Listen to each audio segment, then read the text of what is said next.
大家问千万字，逐工要和大家做伙来捌一字。今仔日要甲大家小解这一字，咱同齐来看到，这读做客，客一客第4条。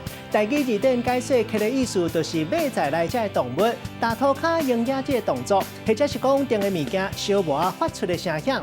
也毋过咱较常用到意思是摩擦、轻轻磨这个动作，像讲磨火机、番仔火来点火，或者刻火。另外，佫有查甫重要的部位，有人形容是生理。古早较文的讲法，有人讲是磕仔头，嘛有人讲是扭磕头。带大家做伙来小解这2个词。头一个读做刻火，这意思是用番仔火来点火会出火星。第2个词读做刻刻，这是形容定的物件烧磨了后发出的声响，嘛会当形容布、纸这材质真粗的物件。另外，嘛会当讲一个人无休困拼死咧做，或者是形容蓄水的加强词，像讲乌刻刻、红刻刻。咱用一句话来举例，甲这2个词合做伙。譬如讲，这个户外体验营，带大家来到深山那内训练野外求生技术。